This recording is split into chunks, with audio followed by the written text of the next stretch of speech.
Good morning, I'm Angelo Castro III. I'm Angela, and we are the Castros. We bring you the news. And the views that make you think. Sometimes we agree. Sometimes we don't. This is News and Views. And here are today's headlines.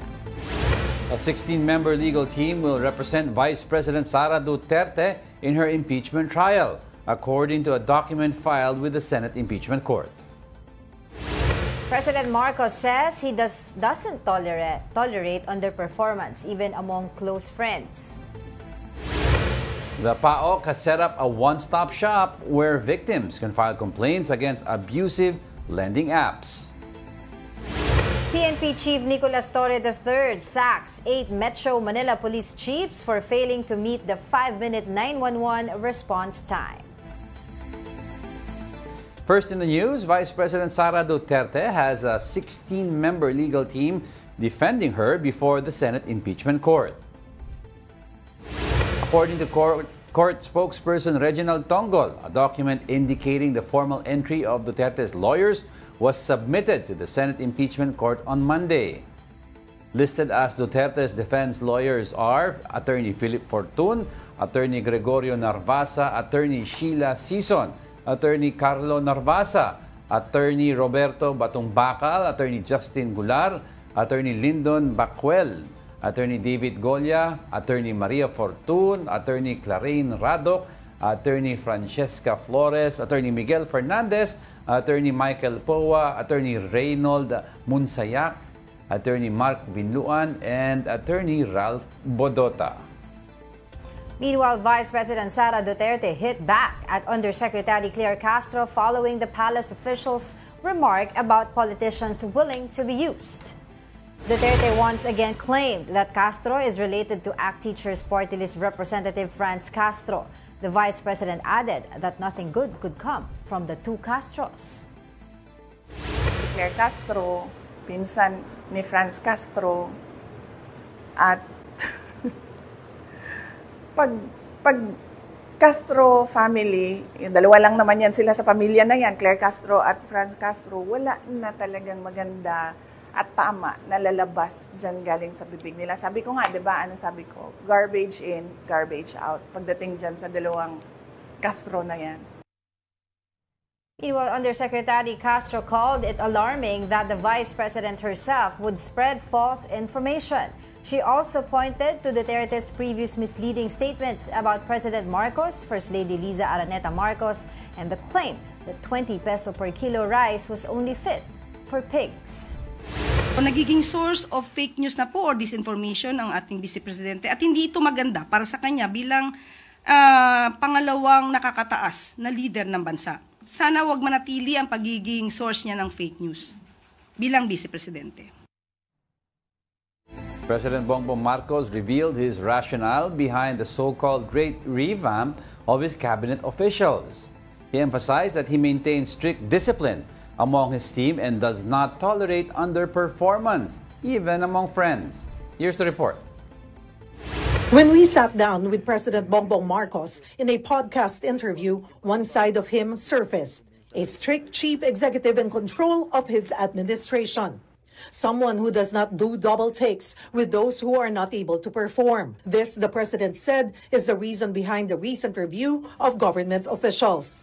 Ayoko talaga yung business as usual. Kasi ang dami natin problema. Naging problema yan kasi business as usual tayo. Ngayon, mula ngayon, talagang we will be very, very, very conscientious of hitting our targets on time. And to hit these targets, Marcos maintained he would not hesitate to remove officials from his administration, even his friends, if they fail to deliver.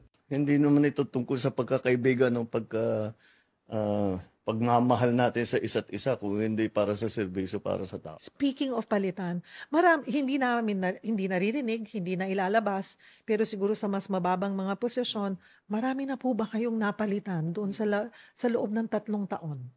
Marami na. Marami na. Hindi na lang namin ina-announce kasi just get, ako, trabaho to, just, if you're not helping, get out of the way.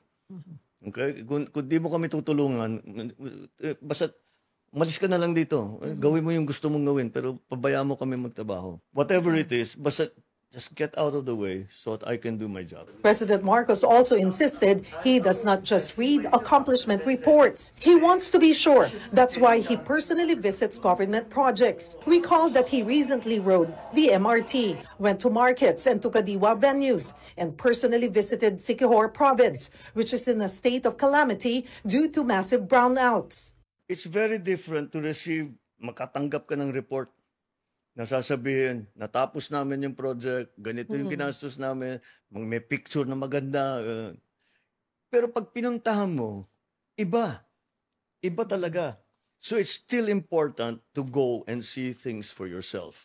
Halfway before the end of his term, Marcos Jr. has only one thing he wants to achieve: to be remembered for bringing meaningful improvements to the lives of Filipinos. The one thing you absolutely want to be remembered for?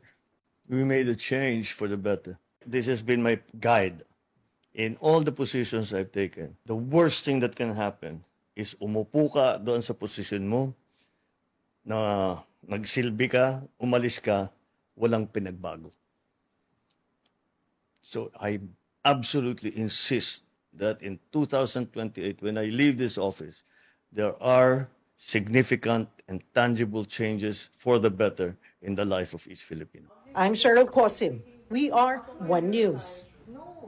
Yun yung last statement niya has, I understand that feeling dahil he has to redeem yung family name ng Marcos na medyo na-tarnish dahil sa martial law and sa revolution. Yes. So he's hell-bent on performing. Kaya nakita mo yung style niya ni President Marcos, parang some would say parang he's a people pleaser. Yes. He would adjust his policies based kung ano yung clamor ng public, di ba? Because he's very sensitive to yung feelings ng tao. Right. And we can also see na he's going on the ground, di ba? Lahat tinitignan niya. Punta siya sa airport, punta siya sa opening ng classes yesterday, punta siya sa mga, kausapin yung mga farmers, etc. And this is right after he had an interview and said na kailangan yata, takot, di ba, yung pairalin. Yeah. I'll be fierce, yung mga gano'n, di ba? Isa sa mga naging usapin niyo nung time na yon. So, nung ganito, parang bumalik na naman ulit siya sa softer side niya. Siguro ito talaga ang Pangulong Bongbong Marcos. Well, mga officials na makakausap mo about him, that know about him, hindi naman talaga siya combative ang style. As compared naman kay the late President Benigno Aquino, right. Si Noynoy, combative naman siya. So may kanya-kanyang naman yan governing style. Tignan natin kung ano yung magiging ulat niya sa kanya magiging State of the Nation. Oo, malapit na. Address Malapit by na po. July. Malapit na po yan. Alright, speaking of opening of classes earlier, it's a whole new school year, but problems of past class opening persist. Para bigyan ng mukha ang balita, Mobile Journal, Merriman Reyes.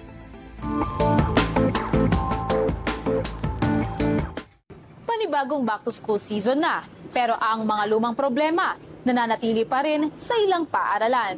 Sa Victorino Mapa High School sa Maynila, bukod sa Brigada Eskwela, pinaghandaan din daw nila nitong mga lumipas na linggo ang pagresolba sa kinakaharap nilang mga problema pagdating sa pagsusulat at pagbabasa. Meron kaming ilang mga mag-aaral na katulad na nag-enroll nitong grade 7, talaga may difficulty in reading. So saan ba ito magsisimula? Pag-recognize ng mga letters to form words. Pag pinagsama-sama mo naman yung words, makaka-create ka ng phrase to sentence, makaka-create ka ng isang paragraph na mag-record naman ng comprehension. Magtatayo raw ng literacy corner sa library at gagamit ng information communication technology materials. At maglalaro rin daw sila. Last year, naging blended learning ang setup sa VMAPA dahil sa ipinapatayong bagong school building nila. Pero hindi raw talaga ito umuubra sa ilang mga estudyante. Kaya naman ginawa ng full face-to-face ang pagpasok nila. Yun nga lang, hindi pa rin tapos ang school building kaya humihingi na rin sila ng saklolo. This year, we're lucky to have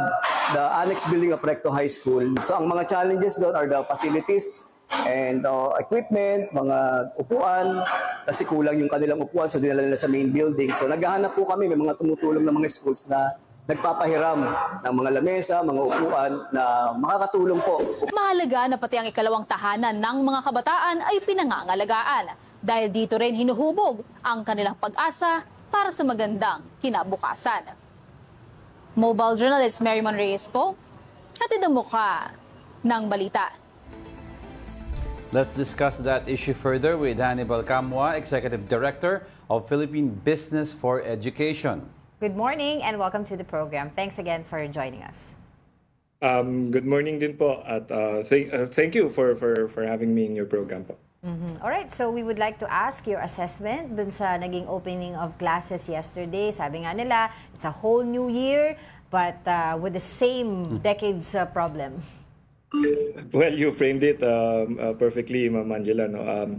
I think it's every opening of a new school year.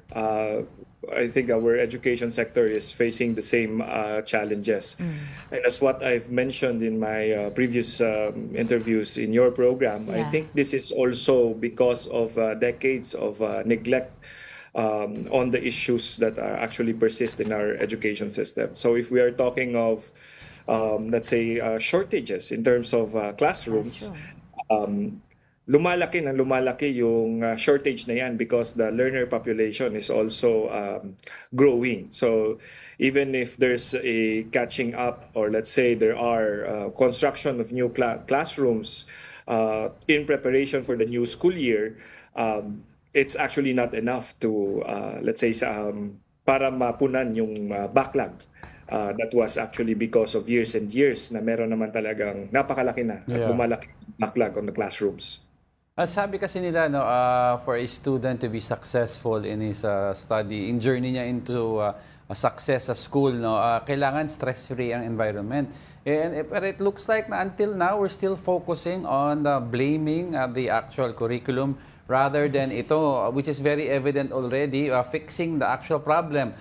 Facilities, ratio of teachers to students. Meron nga sa opening daw, Hannibal, na the students were on the floor. Have you heard of that? Sa covered court. So why do you think these problems persist and yet we keep on blaming the curriculum?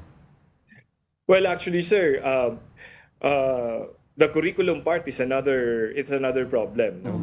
And we've discussed this before in your program. Again, kahit gaano kaganda yung curriculum, kahit anong revisions yung gagawin mo dyan, kung hindi equipped yung teachers natin to properly teach the curriculum, magkakaproblema tayo. And that's what we are actually seeing because of the, let's say, the functional literacy rates from the previous survey na ginawa.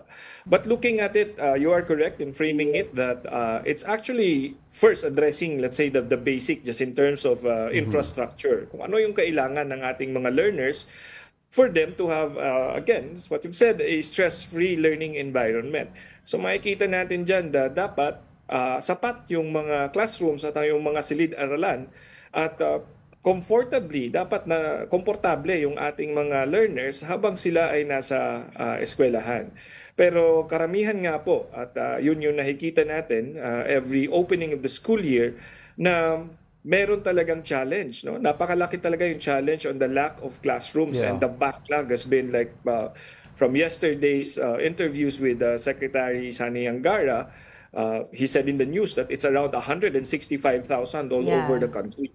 So kung titingnan natin sa facilities pa lang, sa number of classrooms, actually for infrastructure, hindi lang classrooms yan pati electricity, access to clean water, which was also emphasized by Secretary Angara yesterday, and also, again, internet connection. But just looking at the classrooms at yung kakulangan po niyan, napakalaking problema kasi nakikita natin na merong mga kabataan na yung kanilang sitwasyon sa classroom, sa sahig nakaupo, merong mga kabataan din na may mga schools na nagpa-practice ng shifting, double shifting, triple shifting, just to make sure na lahat na nandoon in the classroom. So it's, as what I've said, it's actually a result of decades of neglect on this issue, or just on the lack of classrooms. And particularly, sanga-sanga yung problema because from the previous years, this has been blamed on procurement. It has also been the issue, of course, of, let's say, maliban sa standing na yung kakulangan, meron pang mga nasisirang classroom nang dahil sa mga sakuna, nang dahil also din sa mga kalumaan na din ng mga classroom. So again, the problem compounds if we are just looking at it from the point of view ng lack of classroom. May hinahabol tayong numero, but also nagko-compound yung problema dahil habang naghahabol tayo ng numero para mapunan yung kakulangan sa classroom, ay dumadagdag yung learner population at meron pa pong mga nasisirang classroom, kailangang i-repair na classroom. So I think what needs to be done here is kailangan innovative at yung out-of-the-box na approach on how to solve the classroom shortage. It's good that you mentioned that, sir, kasi nga isa rin sa issues natin nito na while they recognize na kailangan natin mag-build ng mga classrooms and even mentioned 165,000 nationwide, ay hindi lang basta build, but of course build climate resilient classrooms.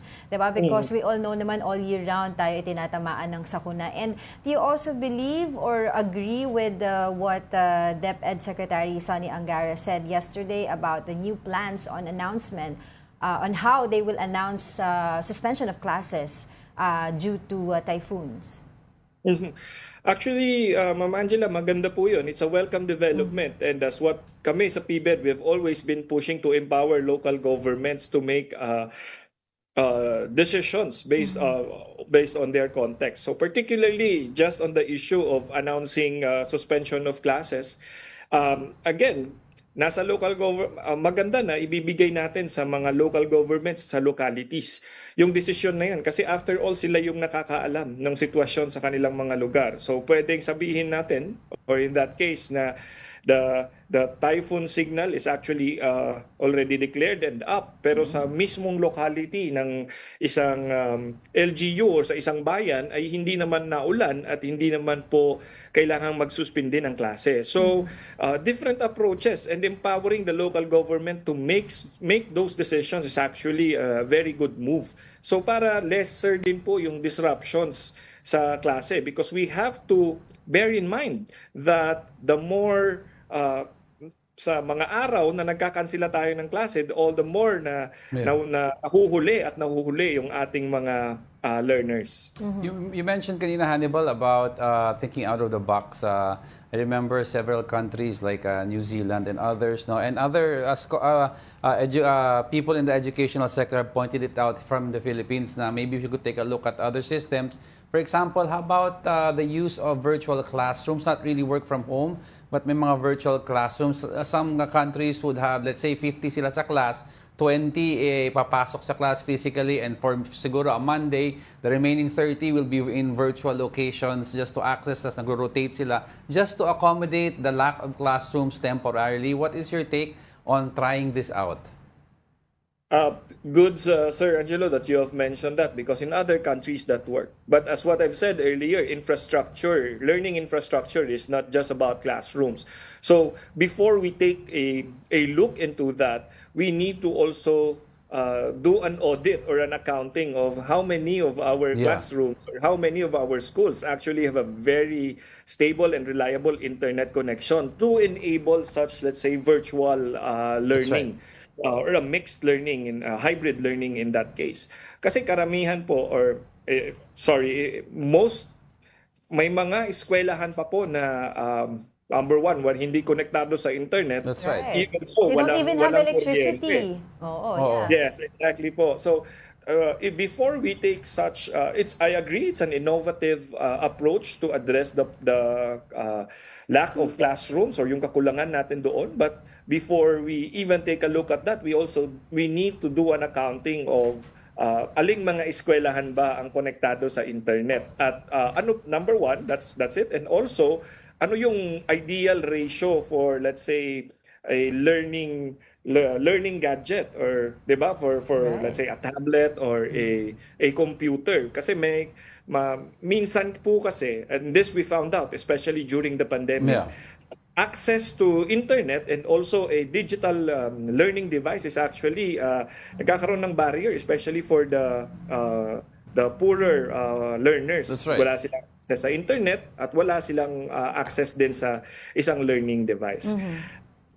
Right. But do you also believe that we could easily address these problems, classroom shortages, teacher shortages, non-teaching personnel shortages, etc., by allocating more funds in the education department? Definitely, ma'am. I think it's really high time that we take a look at our budget allocation in the education sector. And really kung ano yung ina-allocate natin sa education, particularly for basic education. Magandang tingnan yun kasi how do we perform just in terms of, let's say, global standards? Our neighboring countries are actually allocating more on their education or in their basic education. So magandang tingnan natin kung ano yung global standards on budget allocation. Budget is one thing, and another thing also is looking at the blockers. So even though we have the budget, merong budget yung DepEd, and Secretary Sani said it yesterday in an interview na it would take them around 20 to 30 years based on their current budget and the rate of how classrooms are actually constructed. 30 years. So, magko-compound na naman because the current lack, it would take 30 years para mapunan. Pero, during that 30 years, dumadagdag yung pangangailangan sa classroom. So, as what I've said, it should be innovative. It should be out of the box. And yesterday, Secretary Angara said actually na private-public partnership or a PPP can be also explored. Actually, we welcome that, and we've been, kami sa PBED, we've been pushing for tapping the private sector to address the issues on our education system. So just in the case of, let's say, classroom shortages, pwede tayo nating tingnan how can the private sector or even the private schools can actually complement or help in that matter. Pwede nating tingnan po, just like what Secretary Angara said yesterday, na the scheme of, let's say, build now and lease later. So the private sector would build the classrooms now, magpapatayo sila ng mga classrooms, and then once finished, it would be leased to the government. That's one thing. But some people find it unfair daw para dun sa mga private institution that would shell out funding for that when in fact ang responsibilidad nito ay sa gobyerno. I agree, ma'am. There should also be a consequent na suporta sa mga private schools. As what I've said earlier, dapat doon din tingnan din natin kung ano yung maitutulong ng private schools, especially let's say for example, na ma-maxed out ba yung capacity ng ating mga private schools just in terms of their student population. Kasi kung titingnan natin, ano po ba yung naghihinder sa ating mga pamilya or sa ating mga learners para mag-enroll also sa private school? Baka number one na cost dyan is yung mismong presyo or yung cost of education in the private school. So it can be explored, and I think like for example in the senior high school, they have the senior high school voucher program para merong suporta sa mga learners na gustong mag-aral sa private school. So it could be also explored. Pero nagiging avenue for corruption, sir. Ang daming mga ghost students. There's also that issue. Ang daming problem, right? Yes, as what I've said earlier, nagsasanga-sanga yung mga issues Pero kung titingnan natin, once implemented, if we implement it properly and with proper due diligence, it could help decongest also that the public schools. Again, if we are looking at the problem of congestion because of the lack of classrooms compounded by the growing number of learners, kailangan we have to tap the private sector as well. Kung ano yung maitutulong nila doon. So I think looking at yung mga existing private schools at kung ano yung capacity nila to absorb more students at kung ano yung pwedeng suporta na maibigay ng gobyerno para ma-enable nga po na mag-max out yung capacity ng ating mga private schools as well. Hannibal, you mentioned kanina, the lack of budget. You also mentioned sanga-sanga na issues. Too many issues, masyadong konti ang budget to address all of these issues.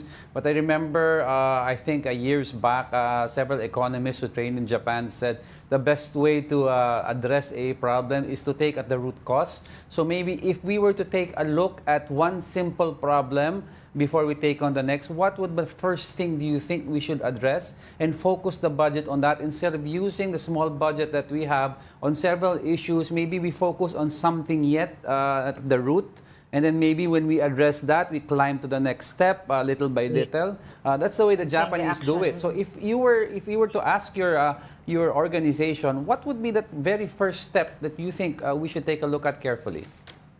I think now we should take a look at our learning outcomes talaga, sir.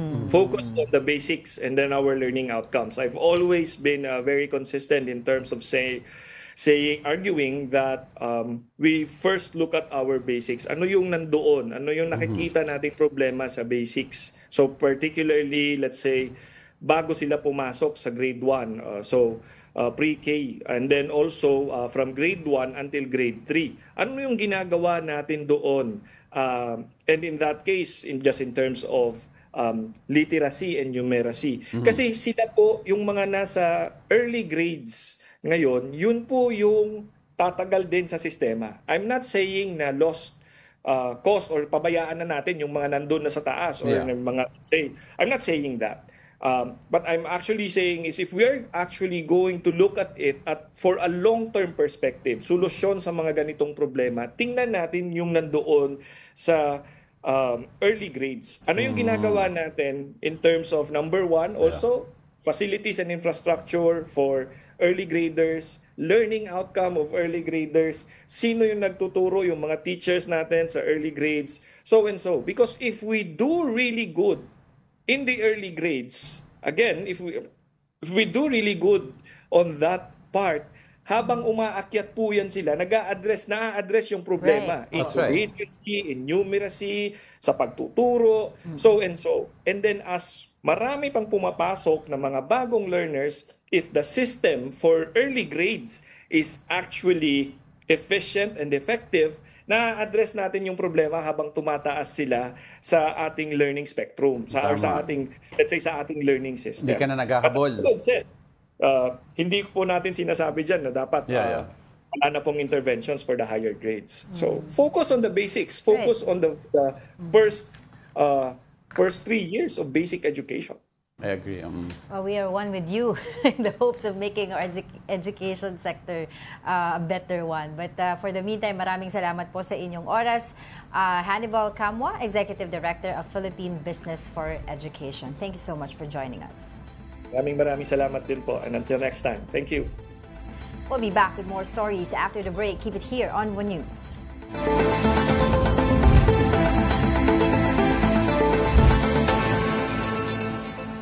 Good morning. You're still watching News and Views here on One News. A Filipina in Israel is in critical condition following Iran's airstrikes. Meanwhile, Iran is urging U.S. President Donald Trump to step in and stop Israeli attacks. Here's the report. Iran is urging U.S. President Donald Trump to push for a ceasefire, warning it will continue retaliating unless Israeli strikes stop. Iran has reached out to Gulf nations, including Qatar, Saudi Arabia, and Oman, to press the U.S. for action. The appeal comes as Israel intensifies attacks, damaging Natanz, Iran's largest uranium enrichment facility. Iran says over 220 of its citizens, mostly civilians, have been killed as airstrikes pound cities across the country.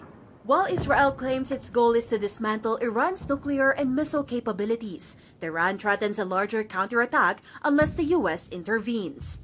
Meanwhile, Philippine Ambassador to Israel Eileen Menjola confirmed that one overseas Filipino worker is in critical condition and receiving close medical attention after sustaining injuries from Iran's airstrikes. I actually visited one critical case. It's in Rehovot, and the hotel that I visited is one of the best hospitals for trauma care. And this particular kababayan, she's also an OFW. She's over 40 years old. She has her sister, and her sister was actually present when we visited her. And she's strapped in the most high-tech equipment that you can imagine because her lungs actually gave out. The DMW is also on heightened alert, while the Philippine Embassy in Tel Aviv remains closed. There are over 30,000 Filipinos in Israel, and authorities say they are ready to assist those who wish to return home. We always stand ready for any eventuality, including mass repatriation. We will work closely with the DFA and the Israeli authorities on this matter. And well, considering na sarado yung airport doon, we will time we will time the departure from Israel, the repatriation of our kababayans. Sayang last year we were talking about peace talks na di ba? May mga conditions within the two parties, pero it's happening right again. And 6 yung affected Filipinos in Israel versus Iran na conflict, and 1 is critical, sabi nga dun sa report natin. And there's actually about 30,000 Filipinos in Israel na others would say na they would rather stay there kahit nagkakagulo kasi at least doon may trabaho pa rin sila. Madami kasi instead of going back here in the Philippines kasi they don't know what's going to happen. Madaming issue diyang pinag-uusapan sa away na yan, but one of which na claim ni Prime Minister Netanyahu is also yung oil enrichment, not oil, yung nuclear program enrichment ng Iran na they're developing nuclear weapons, which sinasabi naman ng Iran hindi. They're denying it. So that's why they're asking si Donald Trump, President Trump, to step in and mediate. Pero sabi ni Trump, he will, of course, definitely he will mediate, but maybe they need to fight it out. Fight it out. Siyempre, at the end of the day, ang most affected here are the innocent lives. The innocent lives, the people, the women, the men and women na wala namang kinalaman. Pero historically naman, these two nations have really been going at it. Nag-die down lang in the last 2 decades or so. Pero I remember before when I was younger. Everything's there, di ba? Yung economy, religious, land, lahat ng pinag-aawayan nila. But this one more, ang fight nila is what they call yung religious jihad. Oo, na it's a fight of religion na. Nagiging fight of religion kasi the Muslims against the Jews. Ganon. So, and it stems from, all of this stems from land. Land disputes na nagsisimula sa Palestine. Oo. At saka kawawa talaga yung mga tao, pati yung mga help na ibibigay for the Palestinian kids, 'di ba? Israel kids, wala, nahaharang nila dahil nga dito sa conflict na to, kawawa naman sila. So, we are trying to get in touch with DFA USEC, no? Eduardo De Vega, to give us details about what's happening there and yung plano nila na mass deportation if ever mas lumala pa yung sitwasyon doon. And ano yung mga preparations. And the question of if yung deportation or yung pag-repatriate is going to be forced already or voluntary pa rin. If it escalates, ano yung mga protocols in place. Alright, in other news, the government is sounding the alarm on abusive online lending apps following thousands of complaints, including one victim whose 50,000 peso loan ballooned to 4 million pesos. Here's the report. For 2 years now, Catherine, not her real name, has been carrying the heavy burden of debt from an online lending app, which has now ballooned to a staggering 4 million pesos. It started in 2023 when she took out a loan worth 50,000 with a 5% interest rate and a 128-day payment term. But instead of receiving the full amount, only 32,000 pesos was released to her, with 18,000 pesos automatically deducted as interest upfront. Worse, just a week later, way before the due date, she was already being harassed for payment. When she couldn't pay, she was shamed on social media. Her family was threatened. Catherine claims she was then pushed to take out loans from other lending apps just to settle her original debt, eventually borrowing from 9 different apps. Tinrap nila ako ng 1 taon. Kinuha nila lahat, inubos nila lahat sa akin. Ubus na ubus ako sa kanila.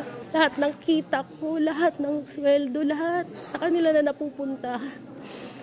Nagkabenta-benta ako ng mga alahas ko, lahat ng investment ko, nabenta ko dahil sa kanila. Catherine is not alone, as over 6,000 victims have already reached out to the Presidential Anti-Organized Crime Commission, or PAOC. Authorities warn that some victims have even taken their own lives out of debt, pressure, and public shame. The PAOC, together with the PNP and the Securities and Exchange Commission, has set up a one-stop shop where victims can file complaints against abusive lending apps. Investigators are also looking into whether these apps are linked to a single operator and if they are connected to former POGO operators. Yun ang ayaw nating mangyari sa mga darating na panahon, na bigla na lang silang mawawala tapos yung kanilang pananagutan mawawala na rin. So dapat managot talaga sila. So that's why inaalam natin kung sino talaga yung pinaka source o yung pinanggagalingan itong mga online lending apps. The SEC reminds the public that not all online lending apps are registered. Those found guilty of abuse, even if licensed, will face administrative sanctions and may have their license to operate revoked. For News 5, Camille Samonte, We Are One News. Quick lang ha, Central Bank already has guidelines on and the other departments on magkano talaga dapat ang interest rate. So talagang if you see ng interest rates hindi akma sa binigay ng guidelines ng Central Bank, ano yan, most likely they're not fly by night loan sharks. So kaya mag-ingat kayo and you can always check. Bawal talaga, di ba, mga loan sharks? At saka bawal daw yung kunyari maglo-loan ka ng 50 para nang nangyari kay Madam. Maglo-loan ka ng 50 tapos i-down payment nila, i-deduct nila kaagad, sa loan yung mo. Interest. Yung interest. So, pero kasi from here, from 50,000, parang she only got 30-something. Doon pa lang sa computation ng interest, mali na eh. 18 less, sobra-sobra ng interest rate doon. Tapos number 2, you're not supposed to deduct. Kung ano loan mo, yun ang makukuha mo dapat.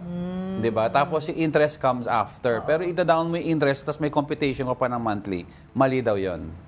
Alright, so let's continue our discussion on what's happening on the conflict between Israel and Iran. Yeah, we finally got in touch with Yusek. Yes, to give us updates, we are now joined by DFA Undersecretary Ed De Vega. Thank you for joining News and Views, Yusek.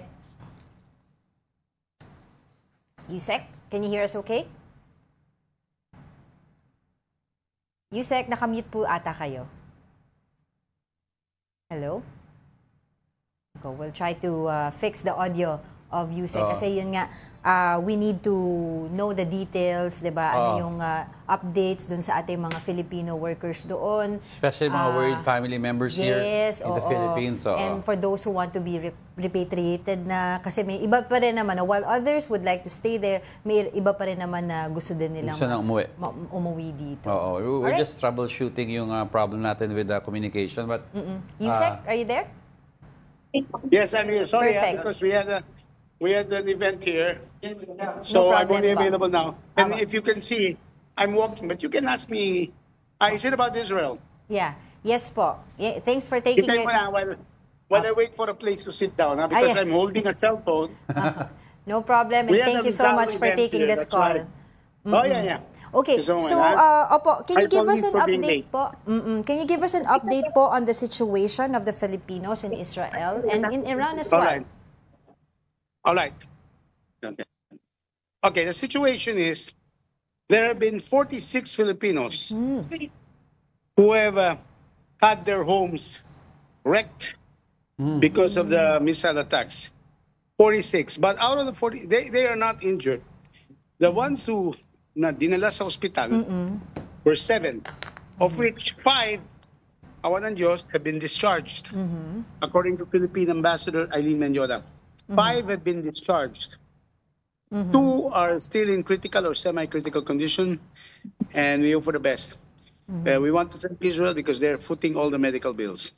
All right. Now, next, there are about over 20 who have indicated their desire to transfer. By the way, for Filipinos who lose their homes, tinutulungan din ng Israelian. But in case they need shelter, we can shelter them at the embassy. As for the 21 and rising Filipinos who have indicated their desire to go home, well, since October 2023, nag-uuwi na tayo ng Filipino. Right. The DMW attaché there has been holding regular repatriation flights. Kasi nag-umpisa naman ng gulo na to, not just now, but when Israel and Gaza had their conflict starting in October, if you remember. Yeah. And hinikayat namin mga Pilipino to go home. So far, I think less than 2,000 have gone home since October 2023, but we'll work on it. Now, walang airport, but we can try the land border through Jordan. So we'll update you on that.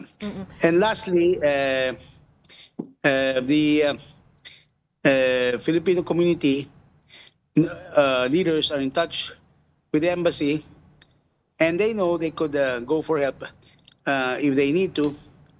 They are taking precautions. A lot of them are veterans of this. They are aware of this situation in Israel na palaging sinasalakay, and well, they are ready. They take precautions. We're asking the ambassador for recommendations. Kasi alert level 2 ang Israel, meaning bawal ang deployment. Alert level 3 means voluntary repatriation, na hikayat na yung mga Pilipino to go home. Alert level 4, mandatory repatriation, meaning nobody should be there. Like Afghanistan is alert level 4. We're asking our ambassador kung nire-recommend niya to go up to alert level 3. Also in Iran, Iran has only 1,000 or 1,200 Filipinos. Almost every single one are married or children of Iranians, so they're not interested to go home.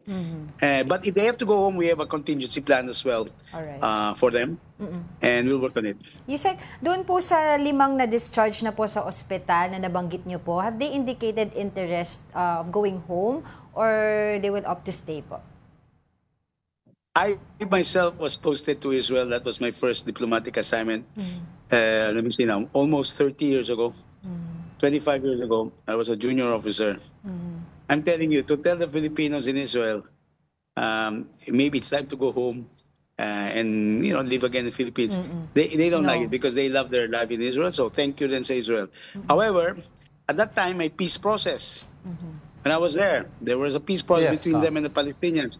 And now they are having serious conflicts with their neighbors. So if the embassy recommends that it's time to go home, I would like them to listen to it. And DMW naman, on their part, will make them salubong, and they have these reintegration programs, or they maybe help them be deployed in another country.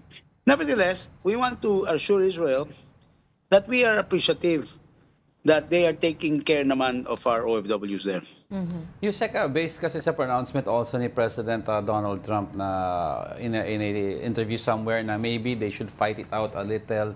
Ano po ang real situation on the ground? A lot of mga family members or kababayans here are quite worried for their loved ones given yung sinabi ni President Trump na is not very reassuring. Do we see this as one of the regular conflicts? Do we see it escalating? Do we see it coming down? The Philippines has called for de-escalation and return to peace. I mean, hindi Israel, of course, Israel and Iran are not talking, but Iran and the U.S. were engaged in some talks. Yes. All right. So what's happening is this. Yung mga kamag-anak pala, they're not contacting us. But if you want to contact the government, try the OWA hotline number 1348. Okay. 1348 to ask about your kamag-anaks. But then again, the internet is working naman. You can contact your kamag-anaks there as well. Now, going back to the political situation. Look, we all know President Trump as his style of leadership. I think we Filipinos have seen that kind of leadership in the presidency before. And kasama dyan is,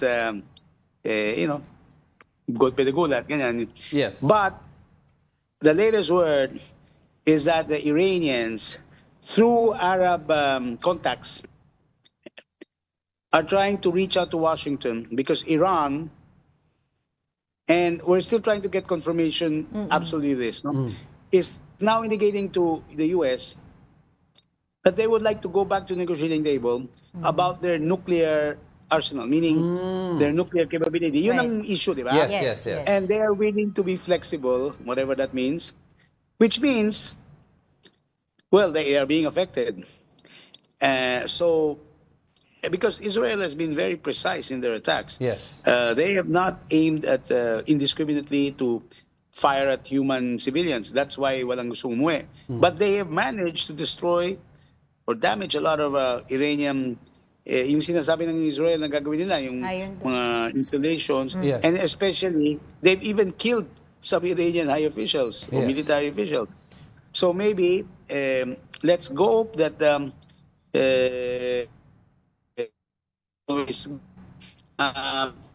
tagang Yusek? Nawala si Yusek. Oo. Interesting kasi sinasabi niya na medyo naging successful ng Israel in targeting Yusek. Yusek, can you hear us? The US will join Israel. Medyo nawawala si Yusek. Nawala. Yusek? Yusek, can you hear us okay now? Can you see me again? We can see you. But we can hear you now. Yes. Okay, Paul. Can you hear me? Go ahead. Yes, Paul. Go ahead. Go ahead. Can you hear me? Yes, Paul. You were saying, Yusek. I can hear you perfectly. Okay po, I go can hear ahead. you Nawala. Naku, Bumitaw na yung nawala signal. ulit yung signal. Anyway, Kasi nasa event daw si Yusek. The Yusek was saying something interesting na Iran has requested Washington to go back to the negotiating table because Israel has been successful in targeting integral parts of their military components and also killed high-ranking leaders. So that means without affecting civilians, Israel is succeeding in precise attacks. So parang they want to... yung Iron Dome nga parang na... No, but we're talking about Israel is succeeding. Yes, Iron Dome is on the Israel side. Yes, on the Israel side. But yun nga, sinasabi natin, last year, they were talking about releasing hostages already tapos ngayon ulit ganito yun nangyayari. But for the meantime, maraming salamat po sa mga updates mula kay DFA Undersecretary Ed De Vega. Now, in other news, former Negros Oriental Representative Arnie Teves was rushed to the hospital Tuesday morning after complaining of severe stomach pains, according to his legal counsel. Attorney Ferdinand Topacio said Teves had been experiencing abdominal pain since midnight while detained at Camp Bagong Diwa. He was reportedly given medical attention at around 5 a.m. and later brought to a hospital. Teves faces multiple criminal cases, including murder and terrorism-related charges linked to killings and alleged violent activities in Negros Oriental. Kaya laging pag may na-detain, laging... Nangangamoy bang hospital arrest? No, sa parang, siguro sa stress nila. No, nag-breakdown ng body sa stress. Anyway, don't go away. We're not done yet. Stay with us.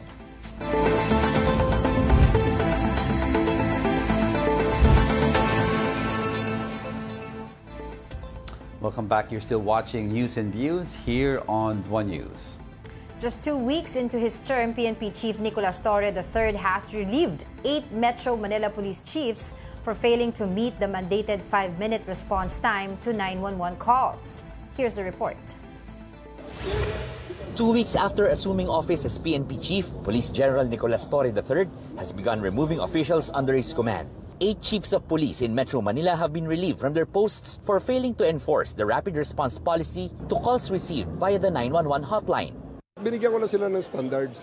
And ako naman, alam ko na kaagad kung nag-comply o hindi. Dahil makikita ko naman sa kanilang performance. That is our commitment to the President and to the Filipino people. So, if they can cope up with it, if they can step up to that standard, we will look for commanders who will do so.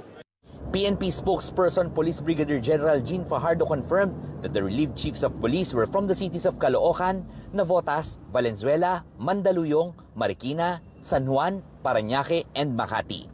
Torres stressed that prompt police response cannot be effective if ground commanders are unable to properly lead their personnel.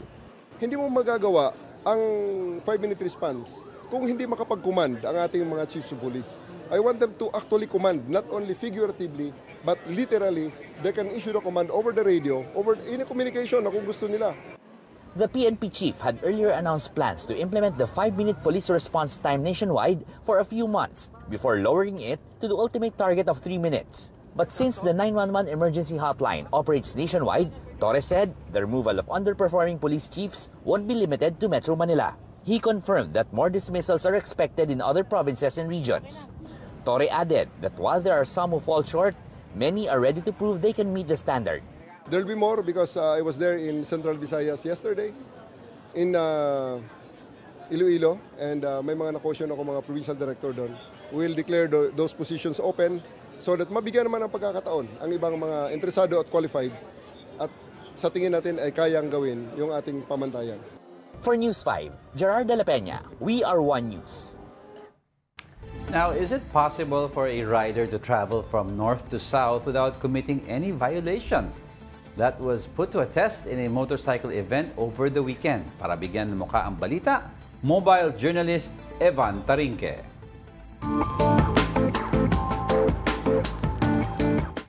Dumadami na ang motorcycle rider sa bansa, pero kasabay nito ang mga kwentong kamote rider.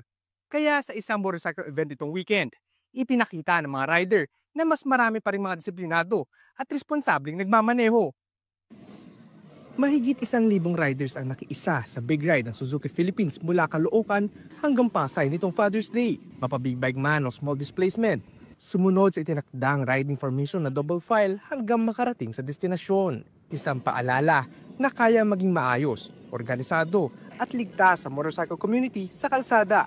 Regularly, Luzon, Visayas, Mindanao, we're doing this big drive para cascaded yung information. Hindi lang to padamihan, dito pa bilisan. Ang usapan dito, pa-safean. Kailangan safe tayo lagi. Ayon sa PNP-HPG, umabot sa mahigit 15,000 na kaso ng motorcycle accidents ang naitala sa bansa noong 2024. Kaya highlight din sa ride ang kumpletong gear at tamang riding etiquette. It's better than, safe than sorry bandang huli kasi you're dealing with, of course, life. It's your life and other drivers' life. Isa rin daw dapat hindi malimutan, magbigay respeto sa kapwa motorista at sa mga bata sa daan. At least kanina nakita naman namin na sumusunod talaga lahat sa rules. Respetuhin natin yung batas ng kalsada, respetuhin natin lahat ng mga sign para sa safety na rin. Kasi lahat naman yan para naman sa safety. Matapos ang halos isang oras sa biyahe, nagtipo ng mga riders sa Matsuri Festival sa Mall of Asia. Sandaling break para mag-enjoy, makipaglaro sa mga booth at syempre, mag-photo op kasama ang mga motorcycle display sa Matsuri Village. Oo, mas mabilis makauwi pag nakamotor, pero hindi ito karera. Ang tunay na target, makarating sa bahay ng ligtas at iwas kamote. Mobile Journal Event rin po hatid ang mukha ng balita. The MMDA has launched its May Hulika or My Hulika website where you can check if you have NCAP violations. Head on over to www.myhulika.mmda.gov.ph. Input your plate number or conduction sticker as well as your MV file number. The MV file number is a 15-digit number assigned to each vehicle during registration, found at the top left side of your ORCR. The website also shares a step-by-step process how to pay for your violations. There were 10,000 NCAP violations since it was started, pero 5,000 yung verified. Testing ko yung kahapon kaso hindi ko maalala yung MV number. So, sabi nga You can nila... also check daw also may mga ilalagay sila doon mga CCTV footages of yung alleged. Yun, speaking of CCTV footage, yan ang sabi ng mga couples na meron din daw app ang MMDA pa huli ka sa mga sa asawa na may CCTV footage, 'di ba? Input the husband name tapos yung phone number niya, tapos tingnan ko yung makikita doon. Husband violation. Sa NCAP violation, sino yung kasama nung nag-violate? Titignan nila kung kumaliwa o kumanan yung husband, 'di ba? Makakita daw. Pagkatapos nun, ano ka na, sa kabilang bahay ka na. Hindi, meron pa naman yan na process of elimination. Pwede mag-appeal, sabi ng... Kung verified. Di ako yun. Oo, kamukha ko lang yan. Kamukha din yung kotse mo. Oo. We're not talking... Sa mga viewers, we're not talking about me. Hypothetical discussion po yan. Are you sure? Char. Do not give the viewers a false representation of misinformation at baka maniwala sila kay VP Sara na walang matino sa mga Castro. Doon pa rin tayo. Hindi po lahat ng Castro I don't care about kung AI ba yan o hindi. Basta kung ano yung message yun na. Anyway, before we let you go, I'd like to leave everyone with a quote. Do not wait for the perfect moment. Take the moment and make it perfect. And that wraps up today's episode of News and Views. Join us again tomorrow. I'm Angela Lagunsad Castro. And I'm Angelo Castro III. We are One News. All sides, all the time.